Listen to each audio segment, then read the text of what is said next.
Welcome बच्चों, कैसे हो आप सभी। मैं अशोक कुमार यूपीएससी और स्टेट पीसीएससी के साथ साथ इस फाउंडेशन बैच में आपका स्वागत करता हूं। बच्चों, रोज आपसे बातें होती रहती हैं। ज्योग्राफी में बहुत अच्छा रेस्पॉन्स मिला आपका।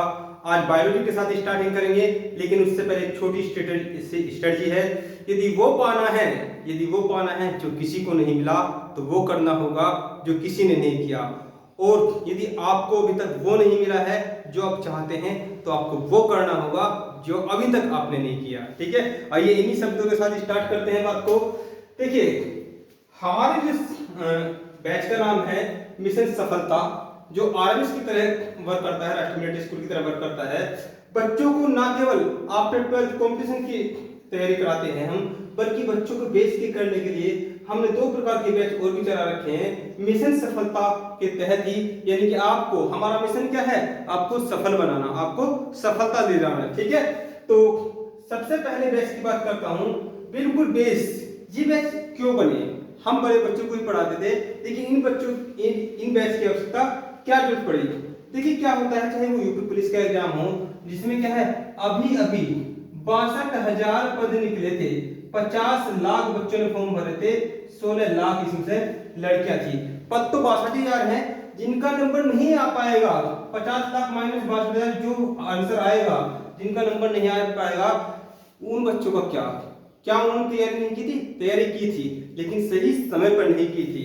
ठीक है, तो इनका सिलेक्शन क्यों नहीं हो पाता है? कहीं ना कहीं इनका बेस कमजोर हो जाता है। और जिन बच्चों का सिलेक्शन हो जाता है, वो अच्छी तैयारी से, अच्छी प्लानिंग से कार्य करते हैं और उनका सिलेक्शन फर्स्ट अटेम्प्ट में हो जाता है। तो इसीलिए उनके बेस को मजबूत करने के लिए हम क्लास 4 से 8 तक एक बैच लेकर आए हैं परख, और 9 से 12 तक एक बैच लेकर आए हैं मिशन सक्सेस। और जो हमारा बैच चल रहा था, उस बैच को हमने नाम दिया है यूपीएससी। क्या नाम दिया है? UPSC and state PCS. UPSC और स्टेट पीसीएस फाउंडेशन बैच। यानी कि ये बैच तो कार्य करेगा अपर एग्जाम के लिए, लेकिन साथ में जो अधीनस्थ एग्जाम होंगे, छोटी जो नौकरियां होंगी, जिन्हें मैं वनडे एग्जाम कहता हूं, वो भी आराम से आपको मिल जाएंगे। ठीक है, तैयारी बढ़ेगी करो, अधीनस्थ एग्जाम तो सुतह ही निकलेंगे। तो आइए स्टार्ट करते हैं अपनी बातों को। मैं इस बात को क्लियर कर दूं और फिर आज हमें बायोलॉजी से स्टार्ट करना है। देखिए 4 to 8 बैच जो है, ये आधे घंटे का बैच रहेगा प्रतिदिन, मंडे टू फ्राइडे क्लास चलेगी आपकी। बैच का नाम है परख। इसमें बच्चों को परखा जाएगा, तराशा जाएगा और मिशन सक्सेस बैच के लिए उन्हें तैयार किया जाएगा। मिशन सक्सेस बैच क्या है? ये 9 से 12 वाले बच्चों के लिए है, और यहां पर इन बच्चों की फिंगर पकड़कर मिशन सक्सेस बैच की ओर इन्हें लाया जाएगा। ठीक है, मिशन सक्सेस में इनकी सफलता को सुनिश्चित किया जाता है। चाहे इनको बैंकिंग क्षेत्र में जाना हो बच्चों को, चाहे आईएएस बनना हो, चाहे पीसीएस बनना हो, या यूपी पुलिस में जाना हो, या रेल विभाग में जाना हो, इनको उसी चीज की तैयारी कराई जाती है। ठीक है, जो बच्चे 12th कर चुके हैं, या बचपन से जो बच्चे सपना बना चुके हैं कि हमें तो गवर्नमेंट जॉब लेनी ही लेनी है, और किसी वजह से यदि उनकी तैयारी पूरी नहीं हो पाई है, तो 12वीं के बाद भी हम बच्चों को गाइड करते हैं। और उनके बैच का नाम है मिशन ये UPSC and state PCS foundation batch with all government, सभी गवर्नमेंट जॉब को इसमें लिया गया है। अब जॉब है क्या, इसको समझ लेते हैं। जॉब जो है 3 प्रकार की होती है। एक तो होती है गवर्नमेंट जॉब, एक होती है प्राइवेट जॉब, एक होता है बिजनेस। ठीक है, यहां हम बात जो करेंगे गवर्नमेंट जॉब के विषय में बात करेंगे। गवर्नमेंट जॉब 2 प्रकार की है, वनडे एग्जाम और राजा। राजा सर, राजा का कौन सा पद निकलता है? तो बेटे, राजा का पद होता है, समय समय पर राजा की परिभाषा बदल जाती है, लेकिन राजा पहले भी थे, राजा आज भी हैं, और राजा आगे भी रहेंगे। लेकिन पहले तो इन्हें हिंदू सनातन धर्म में राजा के नाम से जाना जाता था। क्या जानता था? राजा के नाम से, इनको राजा के नाम से जाना जाता था। जब अंग्रेज आए, तो अंग्रेजों के समय इन्हें गवर्नर कहा जाने लगा। जब मुस्लिम राजा आए, तो उन्हें क्या कहा जाने लगा? मुस्लिम शासकों को सुल्तान या सम्राट कहा जाने लगा। ठीक है, तो आज राजा को कहते हैं आईएएस, प्रदेश के अंदर राजा को कहते हैं पीसीएस। क्या कहते हैं? IAS, PCS. ये कौन है? राजा है। देश से बाहर जब राजा का कोई राजदूत जाता है, उसे आईएफएस बोलते हैं। ठीक है, तो सभी विषय में समय समय जानकारी आपको मिलती रहेगी, लेकिन पहला टारगेट ये है कि आपको जॉब दिला दें। जो कैसे मिलेगी, वनडे एग्जाम में क्या होता है 100, 150 या 200 क्वेश्चन आएंगे अलग अलग डिपार्टमेंट के हिसाब से। यदि आपकी तैयारी कंप्लीट है, किस चीज की तैयारी, सिलेबस पर भी बात करूंगा, तो सेम राजा का एग्जाम में भी ऐसा होता है, लेकिन राजा का एग्जाम 3 चरणों में होता है। एक चरण तो ये है, दूसरा ये है और तीसरा इसका ये है। प्री एग्जाम होता है, मेंस होता है और इंटरव्यू होता है। यहाँ पर हम आपके प्री एग्जाम की तैयारी वनडे एग्जाम के साथ ही लेके चलेंगे, क्योंकि वनडे का और प्री का सिलेबस एक से ही होता है, चाहे वो यूपी पुलिस हो, दिल्ली पुलिस हो, बैंकिंग सेक्टर हो, रेल विभाग हो, या यूपी ट्रिपल एससी की से आने वाली बहुत सारी वैकेंसी, चाहे वो सिंचाई विभाग हो, चाहे वो विद्युत विभाग हो, चाहे वो पीडब्ल्यूडी विभाग हो, चाहे वो ये मेडिकल विभाग हो, तो सारे विभाग क्या है इसी के अंतर्गत आते हैं। लेकिन इसमें ऑफिसर ग्रेड जो है उसको यूपीएससी या यूपी ट्रिपल एससी कराता है। ठीक है, तो दोनों की तैयारी एक साथ लेके चलेंगे। तैयारी में करना क्या है, एक तो आपको मैथ पढ़ना है, एक आपको रीजनिंग पढ़ना है, एक आपको लैंग्वेज पढ़ना है और एक जीएस पढ़ना है। तो जीएस में जैसे अभी आपको एक सब्जेक्ट कवर करा चुके हैं, ज्योग्राफी कवर करा चुके हैं, और अभी भी ये चल रहा है, इसका एक पार्ट पूरा हो चुका है, बाकी पार्ट समय के साथ साथ आ जाएंगे। ठीक है, तो हमने जो स्टार्टिंग की है ज्योग्राफी से की है।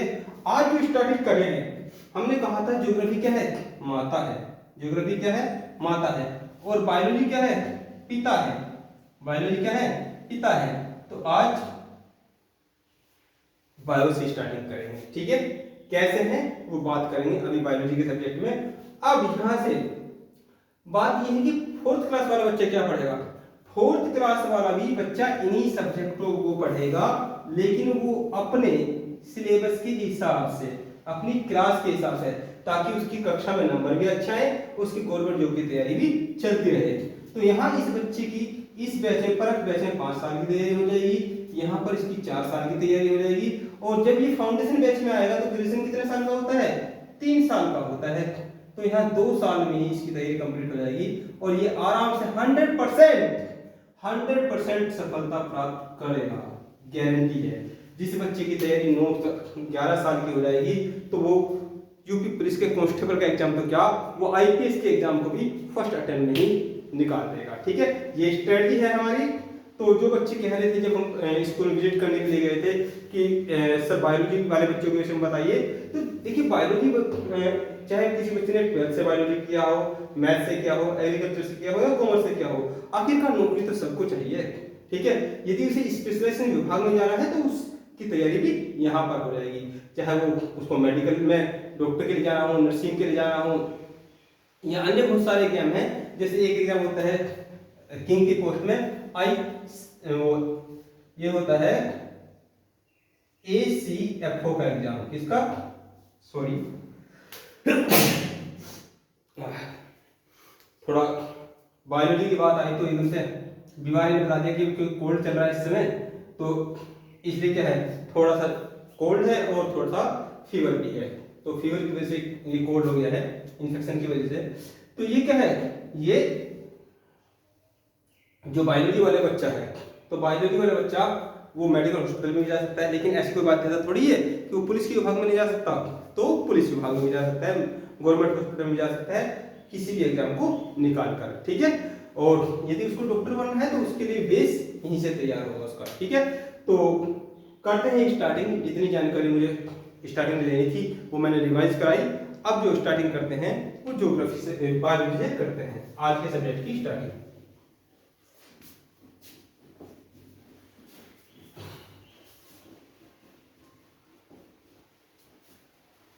काफी दिन से बच्चों की कॉल भी आ रही थी कि सर बायोलॉजी को स्टार्ट कीजिए, तो बायोलॉजी स्टार्ट कर रहे हैं आज से।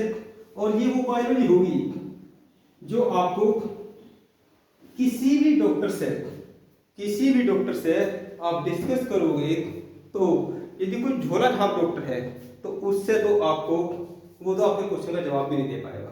ठीक है, लेकिन यदि आपको कोई सराउंड में डॉक्टर है तो उसके मन मस्तिष्क में आपकी विशिष्ट छाप भी छूट जाएगी। ठीक है, चाहे वो किसी भी लेवल का डॉक्टर हो। ये तो यहाँ केवल एग्जाम को पास करने से संबंधित या आपके अच्छे नंबर आने से संबंधित नहीं, ये वो जानकारी रहेगी जो मैथ वाले बच्चे के लिए भी वो लाइफ टाइम उसका साथ देने वाली है। तो आइए स्टार्टिंग करते हैं।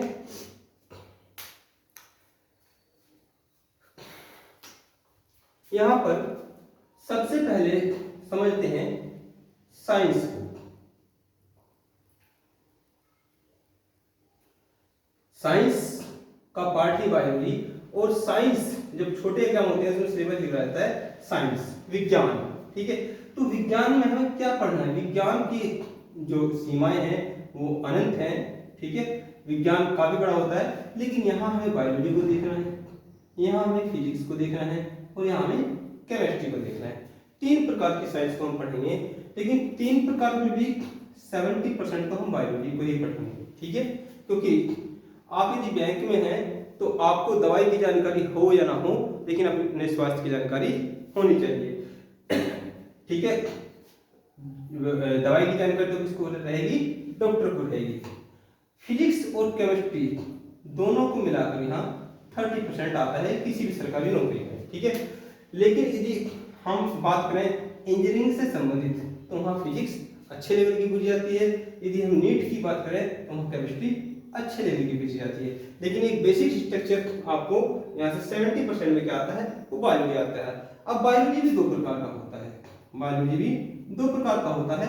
एक तो होता है जूलॉजी, एक होता है बॉटनी। ठीक है, एक होता है बॉटनी। तो यहाँ 90% जो आपको स्टडी करना है वो जूलॉजी का करना है कंपटीशन में। ठीक है, और बॉटनी जो है वो 10% है। क्या है? 10% है। तो सबसे पहले तो हम साइंस को ही समझते हैं, साइंस क्या है, यहीं से बातों की स्टार्टिंग करेंगे। तो साइंस क्या है? ठीक है, साइंस है क्या, पहले इसी को समझेंगे कि साइंस क्या है। तो इससे में आगे कि क्या क्या आपको पढ़ना है।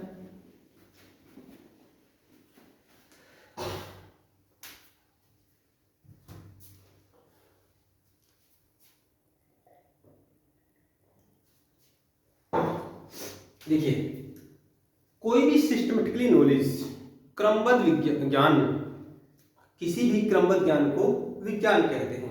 अब वो क्रमबद्ध ज्ञान किस प्रकार से है? जैसे सपोज करो, मान लेते हैं मार्कर है, ये मार्कर है। अब इस मार्कर को खोलेंगे तो इसके अंदर क्या है? ये पॉइंट है। ठीक है, उसके अंदर क्या है? उसके अंदर वो सोखता है, जो इंक को एब्जॉर्ब करता है, और प्रेशर पड़ने पर क्या है? वो इसको देता रहता है। ये सिस्टमेटिकली वे में है। अब यदि सपोज करो ये उस प्रकार से ना हो, चूड़ी थोड़ा कम टाइट हो, चूड़ी कम टाइट हो, प्रेशर उस पर ना लगे, तो क्या इंक निकल पाएगी? नहीं। तो ये क्या है? ये भी एक प्रकार का विज्ञान है। ठीक है, ये भी एक प्रकार का विज्ञान है। तो साइंस की परिभाषा लिखिए। सबसे पहले साइंस क्या है? किसी भी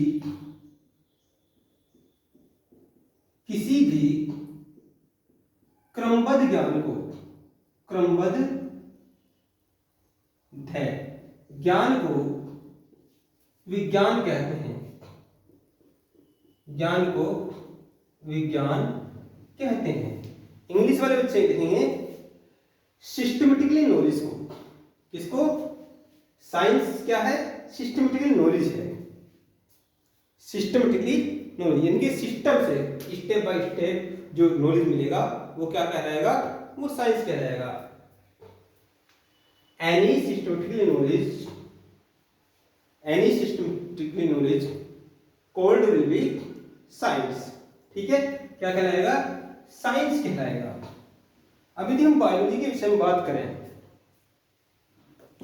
तो बायोलॉजी के विषय में इस प्रकार से हमें यहां पर क्या पढ़ना है? बायोलॉजी पढ़ना है, बायोलॉजी पढ़ना है। अब बायोलॉजी 2 प्रकार की है। एक तो है जूलॉजी,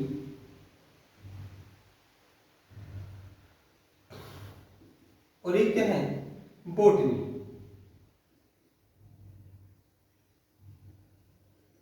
एक बॉटनी है। तो यहां पर इस प्रकार से सिस्टमेटिकली तरीके से बायोलॉजी के विषय में बताने वाले कौन थे? वो अरस्तु साहब थे। कौन थे? अरस्तु। सबसे पहले इस प्रकार से सिस्टमेटिक तरीके से, क्रमबद्ध तरीके से बायोलॉजी के विषय में जानकारी एकत्रित करने वाले कौन थे? अरस्तु अंकल जी थे। कौन थे? अरस्तु अंकल जी। लेकिन बायोलॉजी शब्द देने वाले जो थे, जो बायोलॉजी शब्द देने वाले हैं, इस वर्ड को जो दिया वो किसने दिया? इस वर्ड को दिया लेमार्क ने। लेमार्क ने, लिख लीजिए, शब्द देने वाले कौन थे? लेमार्क थे। ठीक है। इन्हीं के साथ इनके मित्र ने भी हेल्प की ट्रेवीरेनस ने। ट्रेवीरेनस इनके मित्र थे, ट्रेवीरेनस। लेकिन सिस्टमेटिकली तरीके से, क्रमबद्ध तरीके से इसके विषय में किसने बताया? वो अरस्तु अंकल ने बताया। किसने? अरस्तु अंकल ने बताया। इसीलिए बायोलॉजी के फादर भी हैं। इसीलिए क्या है? ये बायोलॉजी के फादर भी हैं। ये बायोलॉजी के पिता कहलाते हैं। कौन? अरस्तु अंकल जी। ठीक है। और इन्होंने सिस्टमेटिकली वे में जो बताया था, क्रमबद्ध तरीके से जो बताया था, तो 500 जंतुओं पर बताया था। इस पर 500 जंतुओं पर इन्होंने सिस्टमेटिकली वे में बताया था। ठीक है। और इन्होंने बुक लिखी थी, एक हिस्टोरी ऑफ एनिमलेनियम, एक किताब लिखी अरस्तु अंकल जी ने। कौन सी? History of एनिमलेनियम।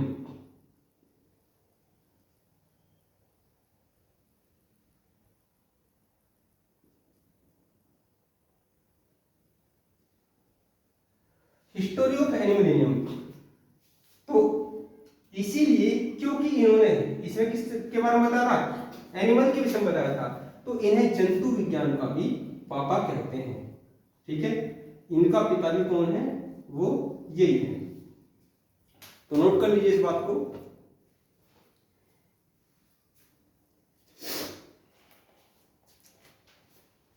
जल्दी से नोट कीजिए।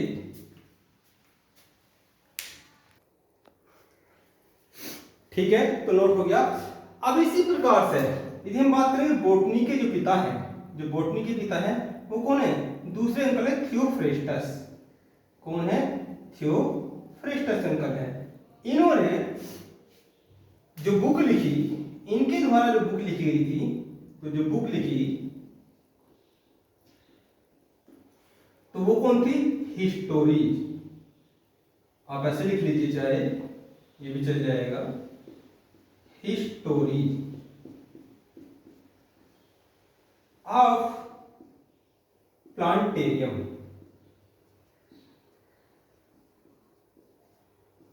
History of plantarum. ठीक है। अब इस बात को चाहे छोटा बच्चा पढ़ाए या बड़ा बच्चा पढ़ाए, छोटा बच्चा पढ़ेगा तो 9 बार रिवाइज कर लेगा 9 साल में, उसका आराम से सिलेक्शन हो जाएगा। इन चीजों को ये सब एग्जाम में आता है स्टेप बाय स्टेप। ये 10 चैप्टर हैं, एक बार कर लोगे, 2 बार कर लोगे, 3 बार कर लोगे। जब 9 बार कर लोगे तो सिलेक्शन क्यों नहीं होने का? प्रतिवर्ष आपको यही अलग अलग तरीके से पढ़ाया जाएगा, अलग अलग एंगल से। ठीक है। छोटे बच्चों की क्लास का टाइम कम रहता है और बड़े बच्चों का वो 1 से 2 घंटा प्रतिदिन रहता है। तो इन्होंने लिखी बुक हिस्टोरी ऑफ प्लांटेरियम। इसलिए इन्हें क्या है? इन्होंने वनस्पति के विषय में बताया, पेड़ पौधों के विषय में बताया। इसलिए थियोफ्रेस्टस अंकल को क्या कहते हैं? इनको पिता कहते हैं। किसका?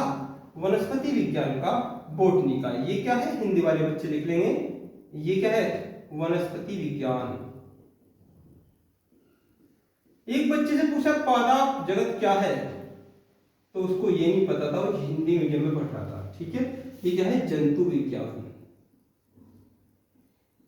तो जानकारी है, क्रमबद्ध तरीके से है, तो क्लियर होनी चाहिए। ठीक है। वनस्पति विज्ञान और ये जंतु विज्ञान। यहाँ पर जंतु के बारे में बताया जाता है, यहाँ पर पेड़ पौधों के बारे में बताया जाता है, जंगल झाड़ी सब कुछ। ठीक है। तो ये तो रहा हिस्ट्री का बैकग्राउंड। अब आगे बढ़ते हैं। अब पहले चैप्टर का नामकरण करते हैं। सिस्टम से पढ़ना है। आज बच्चों आपके बारे में पढ़ाऊंगा। आज क्या है? आपके बारे में पढ़ाऊंगा कि आपका बिल्कुल स्टार्टिंग का जन्म कहां से हुआ। तो इस प्रकार से सिस्टमेटिक तरीके से पढ़ने में, देखिए ये क्या है? ये पेड़ है। अभी चैप्टर का नाम लिखेंगे लेकिन समझेंगे पहले चैप्टर कौन सा आएगा। ये एक पेड़ है, ये एक मानव है, ये एक मानव है, और ये कौन है, ये एक मानवी है। ये कौन है, मानवी, ठीक है। ये तो कुसुम है और ये राहुल है, ठीक है। ये कौन है, राहुल है। और ये कौन है, एक मछली है जो कि जलीय प्राणी है।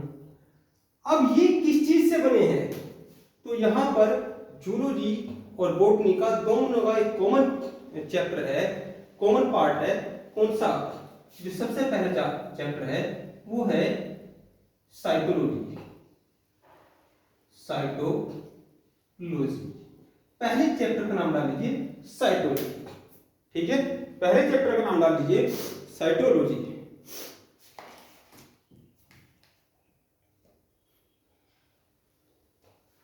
ठीक है। अब इस पहला चैप्टर क्यों है, इसको समझिए। क्या ये चैप्टर कोई और हो सकता है? नहीं, बिल्कुल भी नहीं। बायोलॉजी में पहला चैप्टर यही रहेगा, यही हो सकता है। क्रमबद्ध तरीके से पढ़ना है तो यही होगा। क्या क्यों होगा, मैं प्रूव करता हूं। ये बना लेना आप चारों चीजें, 1 2 3 4 ये बना लेना, और चैप्टर का नाम डाल दो ऊपर साइटोलॉजी। अब देखिए, ये जिस चीज से बना है, जो इसका सबसे सूक्ष्म कण है, जो इसका सबसे सूक्ष्म कण है, जो इसका सबसे सूक्ष्म कण है, जो इसका सबसे सूक्ष्म कण है, वो क्या है, वो सेल है। क्या है, सेल है। क्या है, सेल है। और इसको क्या कहते हैं हिंदी में, कोशिका।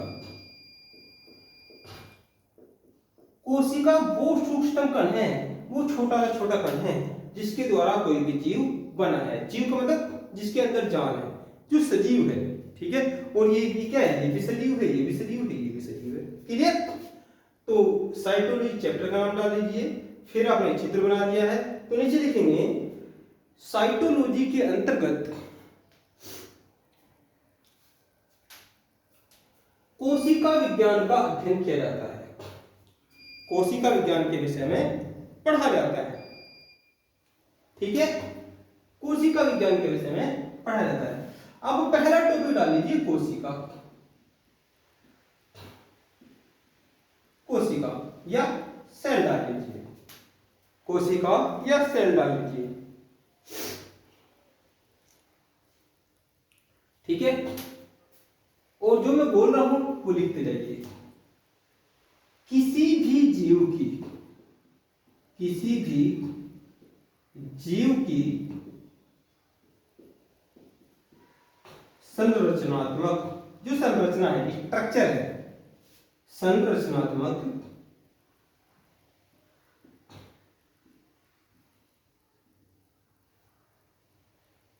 व कार्यात्मक इकाई कोशिका कहलाती है। कोशिका कहलाती है। लिखा आपने, लिखना तो आसान है, लिखा तो हर किताब में है, आप भी लिख लीजिए। लेकिन क्या आपने समझा, क्या आपने इसके व्यवहारिक पहलू को देखा? क्या अशोक सर से पढ़ने के पश्चात भी आप कभी कोशिका को भूल पाएंगे? चलिए, मैं अगले 1 से 5 मिनट में आपको इतना डिफाइन कर देता हूं, इतना डिफाइन कर देता हूं कि जीवन में कभी भी आप किसी भी चीज को याद रखें ना रखें, कोशिका को जरूर याद रखें, ठीक है। देखिए, याद करने की जरूरत ही नहीं पड़ती। जब अशोक सर पढ़ाते हैं तो याद करने की जरूरत ही नहीं पड़ती। कहा है किसी भी, किसी का मतलब चाहे वो सोनिका हो, मोनिका हो, प्रीति हो, ऐश्वर्या हो, ऋतिक रोशन हो, सनी देओल हो, धर्मेंद्र हो, अशोक सर हो, तुम सब हो, या बेरी का पेड़ हो, इमली का पेड़ हो, इमली का बूटा, बेरी का पेड़। इस जंगल में हम 2 शेर, जंगल में बहुत सारे शेर हैं, लेकिन जंगल में बहुत सारे पेड़ पौधे भी हैं, ठीक है। तो किसी चीज का पेड़ हो, घास हो, जलीय प्राणी हो, जलीय प्राणी हो, ठीक है। वो सब कह रहे किसी भी जीव जिसके अंदर जान है उसकी संरचना।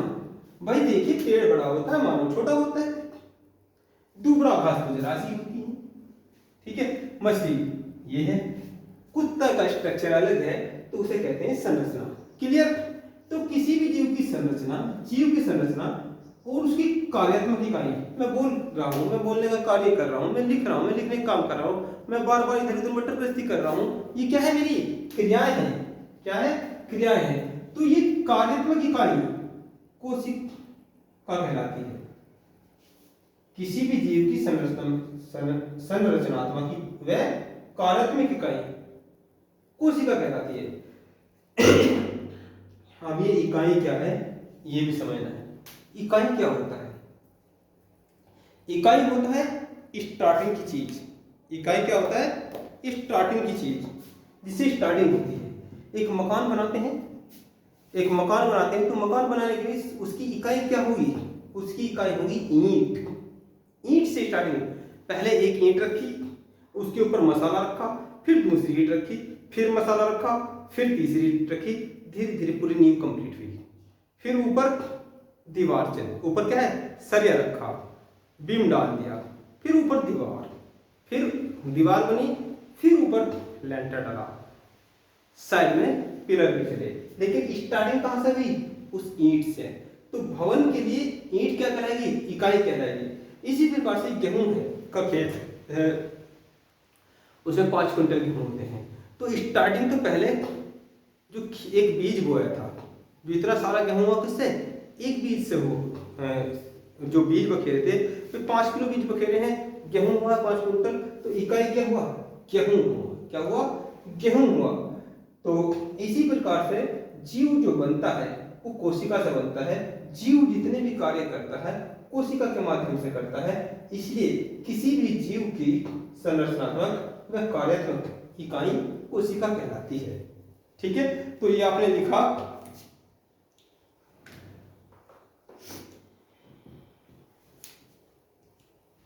ठीक है? तो आज की क्लास में यहीं पर समाप्त करूंगा। आपको समझाने के लिए भी समय लगा। बाकी यह है कि छोटे बच्चों का पार्ट यहीं तक है।